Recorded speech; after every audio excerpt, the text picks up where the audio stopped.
কখন যাবা? যে তোমার সেমিস্টার ব্রেকের মধ্যে যাবা, তোমার যে 7 দিন 10 দিন ব্রেক আছে সেই ব্রেকের মধ্যে যাবা। আর কি হচ্ছে, সাধারণত আমরা যারা মিডল ক্লাস ফ্যামিলির, আমাদের একটা লিমিটেড বাজেট থাকে। মানে অনেক হাই অ্যাফ্লুয়েন্ট ফ্যামিলি হইলে হয়তো আনলিমিটেড বাজেট থাকতে পারে, বাট মোস্ট অফ দ্য কেসে একটা লিমিট থাকে যে আমরা ভেকেশনে যাব, কিন্তু আমরা 20,000 টাকা খরচ করব, 50,000 টাকা খরচ করব, 60,000 টাকা খরচ করবো। এটা সো এই যে তোমাদের 47 জন, 47, তোমাদের 47 জনকে যদি ঠিক মতো জিজ্ঞেস করা হয় সেমিস্টার ব্রেকে 47 জন হয়তো 47 ধরনের ডিফারেন্ট কাজ করছো। তো যেমন ওই ছেলেটা বললো যে ও সি প্রোগ্রামিং শিখছে, right? So that is a something. So আমরা প্রতিনিয়ত আমাদের জীবনে যে কাজগুলা করি, এগুলো যদি আমরা খুব ক্লোজলি লক্ষ্য করি, তাহলে দেখবা যে আমাদের প্রতিটা কাজের একটা গোল আছে, উদ্দেশ্য আছে, যেটাকে আমরা প্রজেক্ট ম্যানেজারের ভাষায় বলি ডেলিভারেবল আছে। আমাদের একটা কিছু ডেলিভার করতে হয়। ভেকেশনে যাওয়া, দ্যাটস এ ডেলিভারেবল। শপিং করা, দ্যাটস এ ডেলিভারেবল, রাইট? এখন এবং আমরা একটা নির্দিষ্ট সময়ের মধ্যে করি কাজটা, এবং একটা লিমিটেড, একটা নির্দিষ্ট বাজেটের মধ্যে কাজ করি কাজটা।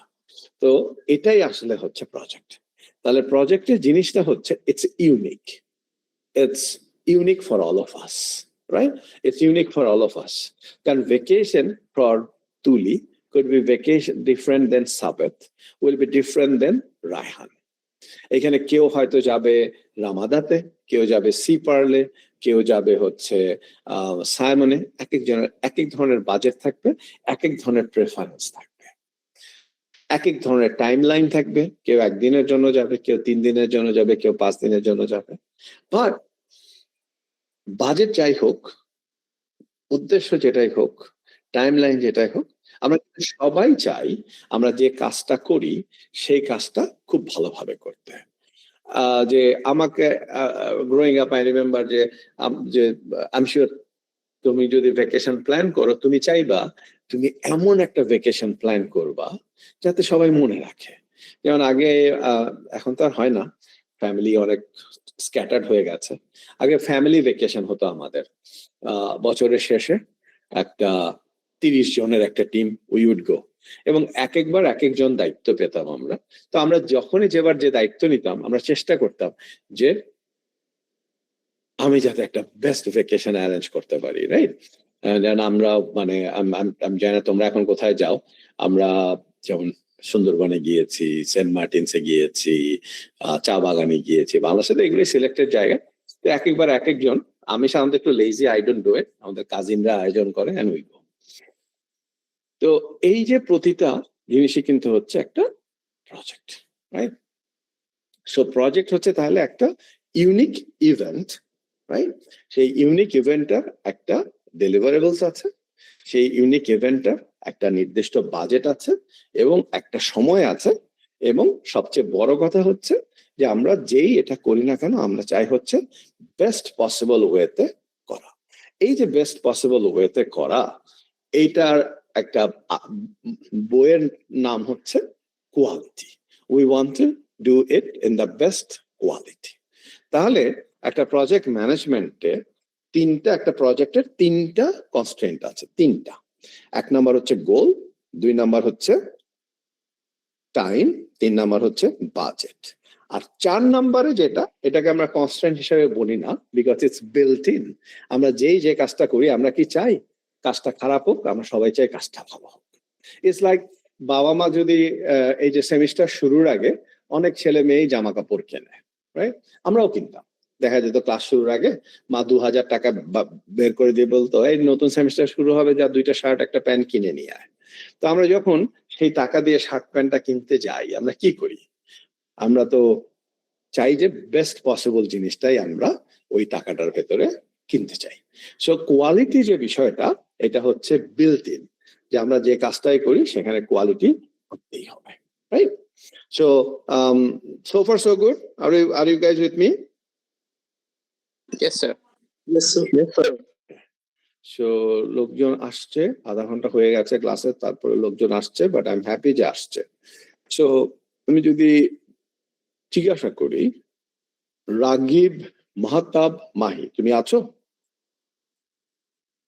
Yes, sir. ওকে, সো রাগিব মাহতাব মাহি, তুমি যেহেতু আছো, তুমি আমাকে বলো যে একটা প্রজেক্টের তাহলে কনস্ট্রেইন কয়টা? Sir, constraint বলতে স্যার আচ্ছা, সো রাগিব বললো না। ওমায়ের আব্দুল্লাহ, ওমায়ের আব্দুল্লাহ তুমি কি আছো? ওমায়ের আব্দুল্লাহ, ওমায়ের আব্দুল্লাহ। ও তো এখন প্রশ্নের উত্তর দেওয়ার ভয়েই ও বলবে না যে ও আছে, তার থেকে অ্যাবসেন্ট থাকবে। Fatin Ishrak, Fatin are you there? একটু আগে বললাম যে একটা প্রজেক্ট ম্যানেজমেন্টের কয়েকটা কনস্ট্রেন্ট আছে। কয়টা কনস্ট্রেন্টের কথা বলছি ফাতিন? ফাতিন, সবাই কি লগ ইন করে করে ঘুমাতে চলে গেছে? নো স্যার তাহলে বলেন।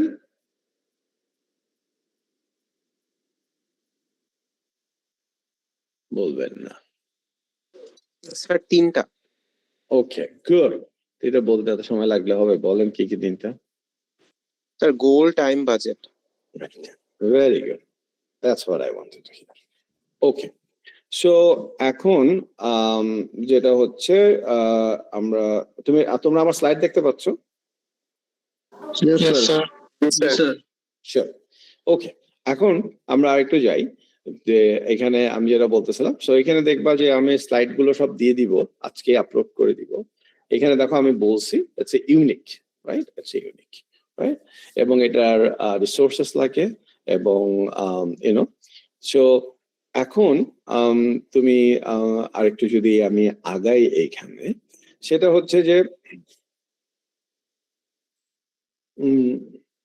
এখন একটা প্রজেক্ট যখন করবা, রাইট? সো যেমন আমি যদি ভ্যাকেশনের কথা বলি, তাহলে ইটস এ ফ্যামিলি ডিসিশন।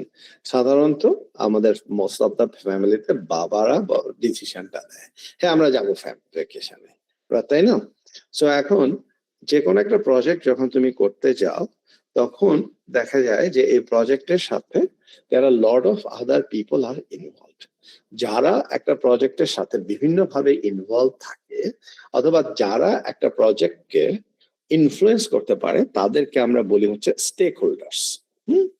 এখন তার ভেতরে the person who has the ultimate authority to give the final decision, তাকে আমরা সাধারণত বলি হচ্ছে প্রজেক্টের স্পন্সর।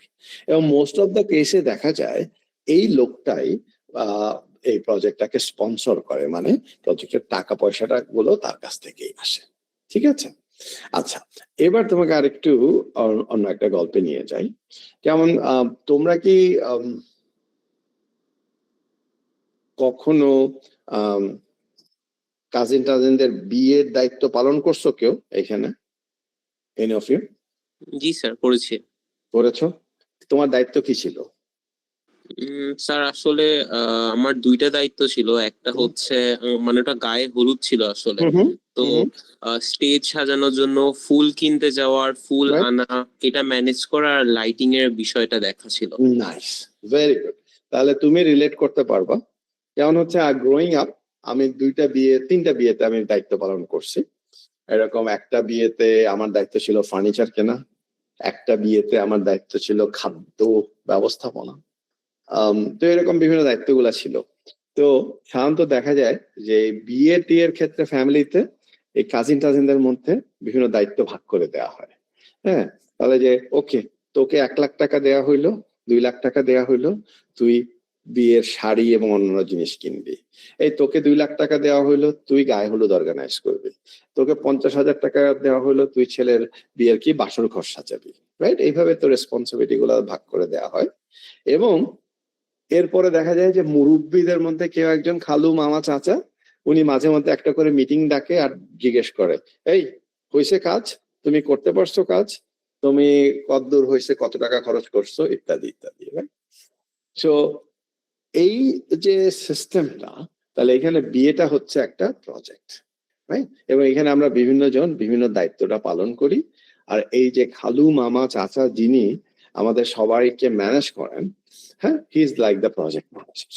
উনি কি করেন, উনি এনশিওর করেন আমরা আমাদের কাজগুলো সময় মতো করতেছি এবং আমরা আমাদেরকে যে সময় বেঁধে দেওয়া হয়েছে বা যে টাকাটা দেওয়া হয়েছে সেটার মধ্যে করতেছি এবং কোয়ালিটিটাও ভালো হচ্ছে। যেমন ও বলতেছিল স্টেজ সাজানোর কাজ, আমার মনে আছে আমার এক বন্ধুর বিয়েতে আমার দায়িত্ব ছিল হচ্ছে ওর বাসর ঘর সাজানো। তো আমি কি করছি, তোমার শাহবাগে আগে একটা দোকান ছিল, এখনকার মতো এত ফুলের দোকান তো ছিল না, একটা দোকান ছিল মালঞ্চ, দ্যাট ওয়াজ এ পার্মানেন্ট দোকান, মানে একটা বিল্ডিং আর সবগুলো তো যে টেম্পোরারি শেড। আমি মালঞ্চতে গিয়ে বলছি যে that was the best flower shop in the Dhaka, যে এই বাসর ঘর সাজাতে হবে। তো সাজাইছে, সাজানোর পরে আমরা বরযাত্রী যাবো, তো তখন আমার বন্ধু যেমন বললো, দোস্ত কয়েকটা বাজে ফুল দিয়ে দিছে, এটা দেখলে তো আমার বউ মন খারাপ করবে, তুই কি ফুলগুলা চেঞ্জ করবি? সো তার মানে কি ওখানে কোয়ালিটিটা ভালোভাবে এনশিওর করা হয়েছিল না। বুঝতে পারছো জিনিসটা? আমি যে গল্পগুলো বলতেছি so that you can relate, right? So তাহলে ওইখানে দেখো আমার কাজটা ছিল কি, আমার প্রজেক্টটা ছিল কি, যে ওর বাসর ঘর সাজায় দিতে হবে, তার জন্য ও আমাকে কিছু টাকা দিচ্ছে, ওর বিয়ে যে দিন সেদিন সন্ধ্যার মধ্যে বাসর ঘরটা সাজাতে হবে, সো এখানে টাইমটা বাধা ছিল। আর কোয়ালিটিটা কি ছিল, যে সবগুলো ফুল যেন ভালো হয়, রাইট? আমি পরে দেখলাম যে হ্যাঁ দেয়ার আর লাইক 15-20টা গোলাপ ফুল একটু নষ্ট হয়ে গেছে, আবার গেলাম গিয়ে এনে কিনে চেঞ্জ করলাম। সো এই কোয়ালিটির ক্ষেত্রে যেটা হচ্ছে, তুমি যদি ফার্স্ট টাইম এই কোয়ালিটিটা এনশিওর না করো, তাহলে এই যে বরযাত্রী চলে গেল, আমি আবার শাহবাগ গেলাম, 20টা গোলাপ নিয়ে আসলাম, ওই 20টা চেঞ্জ করলাম, তারপরে আমি বিয়েতে গেলাম, এতে কি হলো, একটা প্যারা হইলো। 20টা ফুল কিনতে খরচ হইলো, যাতায়াতে খরচ হইলো, আমার 2 ঘন্টা সময় লাগলো, রাইট? তো যার জন্য কোয়ালিটিটাকে আমরা প্রজেক্ট ম্যানেজমেন্টে বলি is very important and it needs to be built in, কারণ আমাদের এটা এনশিওর করতে হয় যে we do the best possible way. তাহলে এই গল্পটা এই জন্য বললাম সো দ্যাট ইউ রিমেম্বার। এখন প্রজেক্ট ম্যানেজমেন্ট আসলে কোথায় শুরু হয়েছিল এইটা নিয়ে যদি কথা হয়, তো we all know all these things. We talk about the pyramid, the Great Wall of China, অথবা হিরোশিমা নাগাসাকির যে atom bomb, these all are examples of project management, right? এখন প্রজেক্ট ম্যানেজমেন্টের ক্ষেত্রে যেটা হতে পারে, sometimes there could be multiple leaders, right? There could be a sponsor, আবার যিনি হচ্ছে অ্যাপ্রুভালটা দিচ্ছে প্রজেক্ট করার জন্য। There could be somebody who is financing the project, could be a different person. যেমন বিয়ে শাদীর ক্ষেত্রে দেখা যায় প্রজেক্ট ম্যানেজারের দায়িত্বটা খালা মামা চাচা কেউ নিয়ে নেয়, কিন্তু টাকাটা আসে তো আসলে বাবার কাছ থেকে, রাইট? সো এন্ড দেন আবার দেখা যায় যে কাজিনদের মধ্যে কেউ প্ল্যান করে ফেলে যে কিভাবে পুরো বিয়েটা হবে, right? So there could be multiple leaders with different roles as well, right? তো সেই ধরনেরই একটা এক্সাম্পল, তোমরা যদি এই ছবিটা দেখো, ডু ইউ রিমেম্বার ওপেনহাইমার? দেখছো? জি স্যার। রাইট? যারা দেখো নাই ওপেনহাইমার, এই যে এই আগামী 2-3 দিনের মধ্যে একটু সময় বের করে দেখে ফেলো। সো ওপেনহাইমারে যদি মনে করে থাকো যে ওইখানেও কিন্তু there were 2 people, general Leslie ছিল, আর কে ছিল? ওপেনহাইমার ছিল, right? So general Leslie was like the project manager, তার দায়িত্ব ছিল প্রজেক্টটাকে শেষ করা, এবং ওপেনহাইমার দায়িত্ব কি ছিল? He was a technical leader, right? So that's basically it. So আমরা সাথে আজকে এক্সাম্পল গুলা স্কিপ করে যাচ্ছি, will talk more in the class. So let's আমরা আগাই। তাহলে এখন প্রজেক্ট ম্যানেজমেন্টে তাহলে আমরা এতক্ষণ যে কথাগুলো বললাম, যে সাধারণত এটা হচ্ছে একটা ইউনিক, ইটস এ টেম্পোরারি, একটা শর্ট টার্ম প্রজেক্ট যেটা আমরা কাজ করে থাকি। সো ইটস ইউজুয়ালি ডিফারেন্ট দেন আমাদের অফিস যেভাবে চলে তার থেকে ডিফারেন্ট। আমরা ডে টু ডে লাইফে যে কাজগুলো করি একটা সংগঠন চালানোর জন্য, একটা অর্গানাইজেশন চালানোর জন্য, সেগুলো হচ্ছে more like operations. This are ongoing process. সকালবেলা এসে অফিস খুলতে হবে, অফিস পরিষ্কার করতে হবে, চা বানাইতে হবে, this are like day after day হয়ে আসতেছে, right? There are people assign to it. কিন্তু যেমন হচ্ছে তুমি যখন special events like vacation planning, বিয়ে প্ল্যানিং, অথবা তোমরা যেহেতু ইলেকট্রিক্যাল ইঞ্জিনিয়ার্স হয়তো একটা রোবট তৈরি করতেছো, একটা ড্রোন তৈরি করতেছো, those are special projects, right? Okay, so তাহলে এখানে দেখো এই চারটা যদি দেখো, আই টকড অ্যাবাউট ইট, যে উই হ্যাভ এ স্কোপ, স্কোপটাই হচ্ছে গোল, এটাই হচ্ছে ডেলিভারেবলস। আমাদের রিসোর্স লাগবে, অর্থাৎ টাকা পয়সা লাগবে, মানুষ লাগবে, আমাদের একটা সময় লাগবে, রাইট? এবং সেইখানে আমাদের কোয়ালিটিটা বিল্ট ইন করা আছে। এখন প্রজেক্ট ম্যানেজমেন্টের এই জিনিসটা আসলে একটা রেভলিউশনের মধ্যে দিয়ে যাচ্ছে।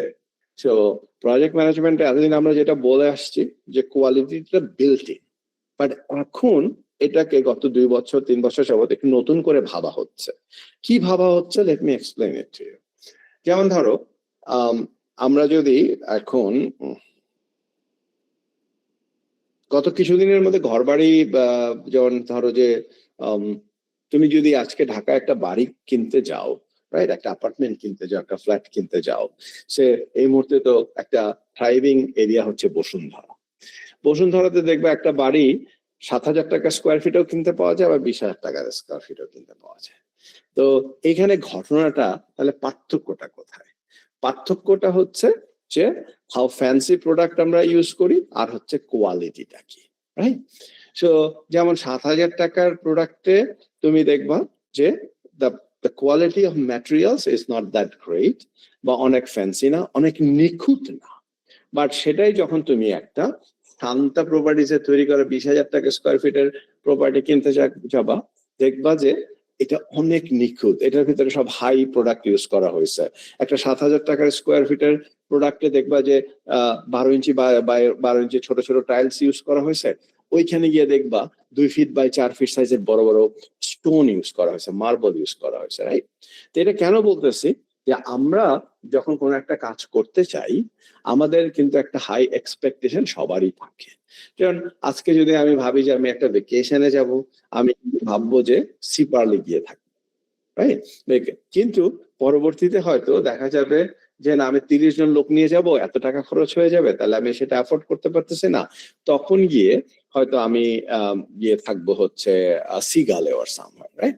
সো আমাদের যে এক্সপেকটেশনস যেটা আছে সবসময় দ্যাট ড্রাইভস দ্য স্কোপ, কিন্তু সবসময় কিন্তু সেই এক্সপেকটেশনটা মিট করা যায় না। So basically your expectation drives your goal, এবং সেই গোলটা অ্যাচিভ করার জন্য কতটুকু খরচ হচ্ছে, কতটুকু সময় লাগতেছে, আর অফকোর্স কোয়ালিটিটাও কিন্তু সেটার সাথে ডিপেন্ডেন্ট। বুঝতে পারছো? একটু চিন্তা করিও, না বুঝতে পারলে will talk more in the more discussions will be follow. তাহলে এখন একটা প্রজেক্টে কতগুলা স্টেজের ভিতর দিয়ে যায়। ফার্স্ট হচ্ছে, যেমন তুমি বাসায় বললা যে আমার তো ছুটি আছে, তাহলে এই ছুটিতে আমরা বেড়াইতে যাই। এই যে বললা, এইটা হচ্ছে একটা প্রজেক্ট ইনিশিয়েট করলা তুমি। দিস ইজ দ্য ফার্স্ট, যখন প্রজেক্ট ইনিশিয়েট করলা, তাই না? তাহলে তখন তুমি এখানে কিছু জিনিস ডিফাইন করতে হবে। আচ্ছা ঠিক আছে, আমরা যদি বেড়াইতে যাই তাহলে আমরা কয়দিনের জন্য যাব, কোথায় থাকবো, ইত্যাদি। এবং ফার্স্ট হচ্ছে যে হেড অফ দ্য হাউসকে এগ্রি করতে হবে, তাই না? সো এই যে ইনিশিয়াল ব্যাপারগুলো, সেটা হচ্ছে প্রজেক্ট ইনিশিয়েশন, যেখানে আমরা ডিফাইন করি যে প্রজেক্টটা কি করবে। তুমি যদি টেকনিক্যালি চিন্তা করো, সেখানে তুমি বলতে পারো, এই যেমন একজন বললা যে সি শিখছো, তুমি হয়তো বললা যে আমি সি শিখছি, সি দিয়ে একটা সফটওয়্যার বানাবো, যে সফটওয়্যার দিয়ে এই কাজ করা যাবে। তুমি যখন এই কথাটা বললা, এটা হচ্ছে প্রজেক্ট ইনিশিয়েশন। এখন ফর এক্সাম্পল, এই যে তোমরা নতুন সেমিস্টার শুরু হলো, অনেক নতুন ব্যাচ এসছে, 2 দিন পরে তোমরা কি করবা? ফ্রেশার্স ওরিয়েন্টেশন করবা। তোমাদের মধ্যে থেকে কেউ যাবে ডিন স্যারের কাছে অথবা ভিসি স্যারের কাছে, গিয়ে বলবে স্যার আমরা একটা ফ্রেশার্স ওরিয়েন্টেশন করতে চাই। এই যে ইভেন্টটা করতে চাও, এবং যে স্যার আমরা একটা ইভেন্ট করতে চাই, কি ইভেন্ট করতে চাও? আমরা ফ্রেশার্স ওরিয়েন্টেশন করতে চাই, রাইট? তো এই যে এই পার্টটা হচ্ছে প্রজেক্ট ইনিশিয়েশন। ভিসি স্যার যখন বলবে আচ্ছা ঠিক আছে, কত টাকা লাগবে, কবে করতে চাও, and then he said okay go do it, তাহলে উনি এই যে কথাগুলা, যে কত টাকা চাও, কি করতে চাও, এবং কবে করতে চাও, এগুলা নিয়ে যখন ভিসি স্যারের কাছে তুমি যে অ্যাপ্লিকেশনটা লিখে নিয়ে যাও, ওটাকে বলে হচ্ছে প্রজেক্ট চার্টার, এবং then as a sponsor he will approve, okay good do it. So এটা হচ্ছে প্রজেক্ট ইনিশিয়েশন। এখন ভিসি স্যার যখন অ্যাপ্রুভালটা দিয়ে দিল, তখন হচ্ছে আসল খেলা। তখন হচ্ছে you will have to start planning. আচ্ছা, ভিসি স্যার তো পারমিশন দিয়ে দিল, এখন আমাদের অনুষ্ঠানটা করতে গেলে লাগবে হচ্ছে 20 লাখ টাকা। ভিসি স্যার বলছে উনি দেবেন 5 লাখ টাকা, তাহলে 15 লাখ টাকা আমাদের জোগাড় করতে হবে। তাহলে কে এটা জোগাড় করবে? একটা কাজ। আচ্ছা ঠিক আছে, আমরা গান বাজনা করার জন্য কাকে আনবো? আমাদের ইনহাউস কনসার্ট, ব্যান্ড কনসার্ট করবে? আমরা কি মাইলস কে আনবো? আমরা কি জেমস কে আনবো? এই যে বিষয়গুলা, এগুলা হচ্ছে কি তোমার প্রজেক্টের প্ল্যানের মধ্যে পড়তেছে। এবং এবং তুমি এটা যখন করতে যাবা, তখন দেখবা যে you need lot of people to do it. যে ওকে, মারুফ ওর অনেক ফ্রেন্ড আছে, Maruf can easily raise fund, তাহলে মারুফকে একটা কাজ দেয়া যে ও ফান্ডটা রেইজ করবে। আবার হয়তো আরেকজনকে বলা, আচ্ছা ঠিক আছে তোর কাজ হচ্ছে খাওয়া দাওয়া ম্যানেজ করা, রাইট? সো তখন এই যে একটা প্রজেক্টের ভেতরে যে অনেকগুলো ছোট ছোট কাজ থাকে, এই কাজগুলোকে আমরা বলি হচ্ছে work breakdown structure. So basically জিনিসটা এরকম, আমি সবসময় বলি, how do you eat an elephant? One bite at a time.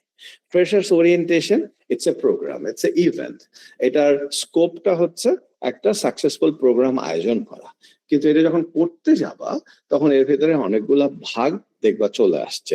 Marketing একটা ভাগ, ফান্ডরেজিং একটা ভাগ, কালচারাল প্রোগ্রাম অ্যারেঞ্জ করা একটা ভাগ, ফুড অ্যারেঞ্জ করা একটা ভাগ, তাই না? এই যে ডিফারেন্ট ডিফারেন্ট ভাগগুলো আছে, তো যে কোনো প্রজেক্টে এরকম ভাগগুলো থাকে। ভ্যাকেশনের ক্ষেত্রে যেমন হচ্ছে হোটেল বুকিং করা একটা ভাগ, কোথায় কোন দিন খাবো সেটা প্ল্যান করা একটা ভাব, চাঁদের গাড়ি বুকিং করা একটা ভাব, যদি আমরা বাস নিয়ে যাই সেটা বুক করা একটা ভাব, কক্সবাজার থেকে যদি শিপ নিয়ে সেন্ট মার্টিন যাই সেটা অ্যারেঞ্জ করা একটা ভাগ, রাইট? সো এই যে একটা প্রজেক্ট করতে গেলে যে ছোট ছোট অনেকগুলা ভাগে ভাগ করতে হয়, সেটাকে আমরা বলি হচ্ছে ওয়ার্ক ব্রেকডাউন স্ট্রাকচার, এবং তার সাথে সাথে বিভিন্ন লোককে অ্যাসাইন করতে হয়। এবং আরেকটা জিনিস যদি খেয়াল করো, এই কাজগুলো কিন্তু একটা সিকোয়েন্সে আসতে হয়। যেমন হচ্ছে তুমি চিন্তা করলা ভেকেশনে যাবা, কিন্তু যেমন এই ইলেকশনের ছুটিতেও ভেকেশনে গেলে অনেক সময় দেখবা যে কোনো স্পট খালি নাই। তো তুমি প্ল্যান করলেই তো হবে না, তুমি হয়তো ফোন করে দেখলা যে নাই, কোনো ভেকেশনের স্পট নাই, রাইট? এরকমও তো হতে পারে। সো এরকম যদি হয় তাহলে তুমি কি করবা? তো এটা হচ্ছে একটা রিস্ক ম্যানেজমেন্ট স্ট্র্যাটেজি, যে হ্যাঁ আমি যেতে চাই কক্সবাজার, কিন্তু কক্সবাজারে যদি আমি হোটেল না পাই, তাহলে আমি সিলেট চলে যাব, বা রাঙ্গামাটি চলে যাব, বা কাপ্তাই চলে যাব, রাইট? সো দ্যাটস এটা। সো এই জন্য তুমি দেখবা যে যে ডিফারেন্ট কাজগুলো, আমরা সবসময় 3টা জিনিস মনে রাখবা, 3W। একটা হচ্ছে হু, হোয়াট, হোয়েন, অথবা হোয়াট, হু, হোয়েন। কি করবে, কে করবে, কখন করবে, রাইট? ঠিক আছে। সাধারণত আমরা 3W বললেই বুঝি হচ্ছে wealth, wine and women, but সেটা না। এই জায়গায় হচ্ছে হোয়াট, হু, হোয়েন, কে করবে, কি করবে, কখন করবে। সো দ্যাটস হচ্ছে স্টেজ নাম্বার 2, সেটা হচ্ছে প্রজেক্ট প্ল্যানিং। স্টেজ নাম্বার 3 যেটা, সেটা হচ্ছে এই যে বিভিন্ন জনকে টাস্ক গুলো অ্যাসাইন করে দেওয়া এবং ওয়ার্ক ফ্লো ঠিক করা, যে কোনটার পরে কোনটা হবে। যেমন হচ্ছে তুমি যদি ফান্ড রাইজিং এর একটা প্রমিস না থাকে, তাহলে কিন্তু তুমি ব্যান্ড ঠিক করতে পারতেছো না। তুমি যদি 4 লাখ টাকা জোগাড় করতে পারো, তাহলে তুমি ওয়ারফেসকে বলতে পারো, কিন্তু যদি না জোগাড় করতে পারো, 50,000 টাকা হয়, তাহলে হয়তো ইউনিভার্সিটির একটা ইনহাউস ব্যান্ডকে বলতে হবে গান গাইতে, রাইট? এবং এর জন্য নিশ্চয় কাউকে অ্যাসাইন করা হবে। সো এই যে ব্যাপারটা, যে সেটা হচ্ছে যে বিভিন্ন জনকে টাস্ক অ্যাসাইন করা এবং টাস্কগুলো এক্সিকিউট করা। এবং এইখানে দেখো, যেমন ইউনিভার্সিটিতে, তোমাদের ব্র্যাক ইউনিভার্সিটিতে দেয়ার আর সাম 45 ডিফারেন্ট ক্লাবস, এবং প্রতিটা ক্লাবে একজন মডারেটর স্যার বা ম্যাডাম আছে। এই স্যার বা ম্যাডামের কাজ কি? কাজ কিন্তু তোমরাই করো। তাদের কাজ হচ্ছে খোঁজ নেওয়া, ঠিক মতো করতেছে তো, ফান্ড ইভেন্টের কয়দিন বাকি আছে, টাকা পয়সা জোগাড় হয়েছে তো, রাইট? বা এই যে তোমরা রোবোটিক্স প্রজেক্ট করো, ড্রোনের প্রজেক্ট করো, সেই জায়গায় কিন্তু ওনারা সেই ভূমিকাটা পালন করে, তাই না? খবরদারির ভূমিকা, যেটা হচ্ছে মনিটরিং বা কন্ট্রোলিং। অনেক সময় গিয়ে বলতে হয় যে স্যার আপনি তো এই রোবটে 5টা মোটর লাগবে, 5টা মোটরের জন্য আপনি আমাদেরকে 3 লাখ টাকা দিচ্ছেন, কিন্তু 3 লাখ টাকা তো হচ্ছে না, আমার 2 টাকা বেশি লাগবে, রাইট? সো এই যে রোলটা পালন করে এটা হচ্ছে প্রজেক্ট মনিটরিং অ্যান্ড কন্ট্রোল। এবং সর্বশেষ হচ্ছে যখন আমরা একটা সাকসেসফুল প্রোগ্রাম হয়ে যায়, একটা সাকসেসফুল রোবট তৈরি হয়ে যায়, দেন আমরা গ্যাদার করি এবং গ্যাদার করে আলোচনা করি যে আমাদের এক্সপিরিয়েন্সটা কেমন ছিল। কেউ হয়তো বলবে ইস কি কষ্টটা হয়েছে খাবারের আয়োজন করতে, কেউ হয়তো বলবে ইস কি কষ্টটা হয়েছে একজন ভালো গেস্ট আনতে, অথবা রোবটের ক্ষেত্রে যে বলবো উফ রোবটটাকে আমরা কোনোভাবে স্টেয়ার দিয়ে ক্লাইম্ব করাইতে পারতেছিলাম না, এই টেকনিক্যাল চ্যালেঞ্জ সলিউশন করতে কত কষ্ট হয়েছে। বা কাউকে বললো he did awesome to do this, that was a fantastic emceeing of the event. তো এইটাকে বলি আমরা হচ্ছে প্রজেক্টের পোস্টমর্টেম, যে কেমন হলো, এবং and that's how we close the project. Project ম্যানেজমেন্টে আমরা যতক্ষণ না এই পোস্টমর্টেম অ্যানালাইসিস ময়নাতদন্ত না করি যে what went well, what could be better. আমরা সাধারণত যেটা হয় যে সবসময় তো সবকিছু মাথার মধ্যে থাকে না, মনে থাকে না। 3টা জিনিস ঘটে। একটা জিনিস হচ্ছে আমরা যা করেছি খুব ভালো হয়েছে, আমরা যা করেছি কিছু খারাপ হয়েছে, এবং 3 নাম্বার হচ্ছে যে কিছু জিনিস আমরা হয়তো ভুলে গেছি, করি নাই, it could be different, right? So এই পোস্টমর্টেম অ্যানালাইসিস করে সেটা যে রিপোর্টটা করা এবং আমাদের অভিজ্ঞতাটাকে লিপিবদ্ধ করা, যাতে ভবিষ্যতে যারা এই ধরনের প্রজেক্ট করবে তারা বেনিফিটেড হতে পারে, সেটা হচ্ছে লাস্ট স্টেজ। এবং যতক্ষণ পর্যন্ত না তুমি এটা করতেছো একটা প্রজেক্টকে আমরা ক্লোজ করি না। তাহলে একটা প্রজেক্টের এই যে লাইফ সাইকেল আমি যেটা তোমাকে স্ক্রিনে দেখাচ্ছি, there are 5 stages. ফার্স্ট হচ্ছে প্রজেক্ট ইনিশিয়েশন, সেকেন্ড হচ্ছে প্রজেক্ট প্ল্যানিং, 3 নাম্বার হচ্ছে প্রজেক্ট এক্সিকিউশন, 4 নাম্বার হচ্ছে প্রজেক্ট মনিটরিং অ্যান্ড কন্ট্রোল, এবং 5 নাম্বার হচ্ছে প্রজেক্ট ক্লোজার। বোঝা গেল? So that's very, very, very, very important. Okay? Are you guys with me so far? Yes, sir. Yes, sir. Okay. Yes, sir. Good. So আমরা অনেকক্ষণ যাবত বকর বকর বকর পেঁচাল পারতেছি। So আমি তোমাদের কাছে যেটা জানতে চাই, it's 45 minutes already, 48 minutes. Should I keep continue, or should I set up another session tomorrow or the day after tomorrow? What do you think? I'm available. I can do that. I can organize sessions every night. Sir আরেকটা session হলে ভালো তো, কাজ একটু পরে আমার অন্য একটা কোর্সের ক্লাস আছে, তো Okay. ওটাতে জয়েন করতে। না ওইটাই ভাবতেছিলাম যে বেশি হয়ে গেলে আবার একটু ওভারলোড হয়ে যাবে, বদহজম হয়ে যেতে পারে। What I am going to do, যে লেকচার 1 এর মাত্র অর্ধেকে আসছি, but I will share the slides for lecture 1 and we'll organize another session maybe tomorrow. কালকে যেহেতু ইলেকশন ডে, মেবি আরেকটু রাত করে, হ্যাঁ, ইজ দ্যাট যেমন 7টার বদলে 8টায় করবো কালকে 1 ঘন্টা। Is that okay? Sir, maybe the day after tomorrow. Yes, sir. Day after tomorrow better হয়। Day after tomorrow মানে ফ্রাইডে হলে বেটার Sir, হবে। I think আরেকটু রাত করে করলে 9টার দিকে করলে it would be better. If আরেকটু you have রাত had করে any করলে 9টা আর কি আমার জন্য একটু awkward time. I can Day after tomorrow. do 8. আচ্ছা ফ্রাইডেতে আমি 9টায় করতে পারবো। Okay. Yes, sir. Day after it would be fine. Okay. Thank you sir. Sir, we have class at 8:30 p.m. at Friday. তুমি শেষ হবে কখন?